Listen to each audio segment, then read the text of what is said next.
ఒక ముఖ్యమంత్రి పిలిచి నీకు ఉద్యోగం ఇస్తాము, అదే జీతం ఇస్తాము, డీఎస్పీ స్థాయి ఉద్యోగం ఇస్తాము, లేదంటే ఆ స్థాయిలోనే ఇంకొక పోలీస్ డిపార్ట్మెంట్‌లో కాకుండా ఇంకొక ఉద్యోగం ఇస్తామంటే ఎగిరి గంతేయాల్సినటువంటి పరిస్థితి. ఇంకొకరు ఆ స్థానంలో ఉంటే ఖచ్చితంగా నాకు ఉద్యోగం వస్తుంది అంటే వెళ్ళిపోయినటువంటి సందర్భాలు కూడా చూసాం. గతంలో పీఆర్‌పీ నుంచి రిజైన్ చేసినటువంటి ఉద్యోగస్తులు, అదేవిధంగా ఇటీవల ఒకరిద్దరు ఉద్యోగస్తులు ఉద్యోగాలకు అనుకోని కారణాల చేత రాజీనామా చేసి లేదంటే దూరంగా ఉండి తిరిగి ప్రభుత్వం పిలిస్తే వెళ్ళి ఆ ఉద్యోగాలను చేసుకుంటూ ఉన్న సందర్భాలను మనం గతంలో అనుభవాలను కూడా చూసినాం. కానీ తెలంగాణ కోసం డీఎస్పీ స్థాయిలో ఉన్నటువంటి నళిని ఆ పదవిని తృణప్రాయంగా వదిలివేసి గతంలో పిలిచి అయితే డీఎస్పీ నళిని కూడా గతంలో ఉద్యోగంలో చేరారు. కానీ ఆ తర్వాత చేసినటువంటి హెరాస్మెంట్‌ను భరించలేక ఒక డీఎస్పీకే ఇంతటి హెరాస్మెంట్ డిపార్ట్మెంట్‌లో ఉంటే ఎట్లా అని చివరగా తన ఉద్యోగాన్ని వదిలేసినటువంటి సందర్భం.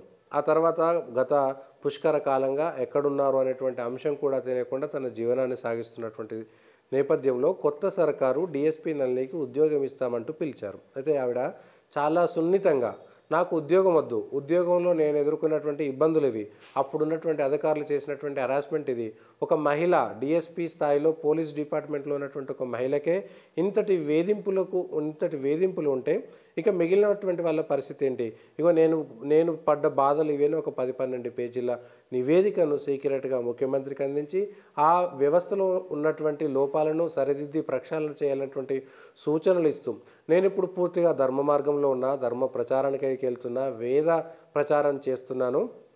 పూర్తిగా సనాతన ధర్మ ప్రచారం మాత్రమే నా జీవిత ధ్యేయం అనేటువంటి దిశలో ఉన్నాను కాబట్టి నాకు మీ ప్రభుత్వం నుంచి వీలైతే వేద ప్రచారం కోసం, సనాతన ధర్మ ప్రచారం కోసం వేదమాతగా వెళ్ళేటువంటి అవకాశం ఇస్తే, ఆచార్యునిగా వెళ్ళేటువంటి అవకాశం ఉంది కాబట్టి ఆ ప్రచారానికి మీ ప్రభుత్వం సాయం చేస్తే తీసుకుంటాను తప్ప నాకు వ్యక్తిగతంగా ఎలాంటి ఉద్యోగం వద్దని చెప్పేటువంటి గొప్ప స్థాయిలోకి వెళ్ళినటువంటి సందర్భం మాత్రం ఇదే. ఈ విషయంలో మాజీ డీఎస్పీ నళినికి మాత్రం హ్యాట్స్ ఆఫ్ చెప్పాల్సిందే.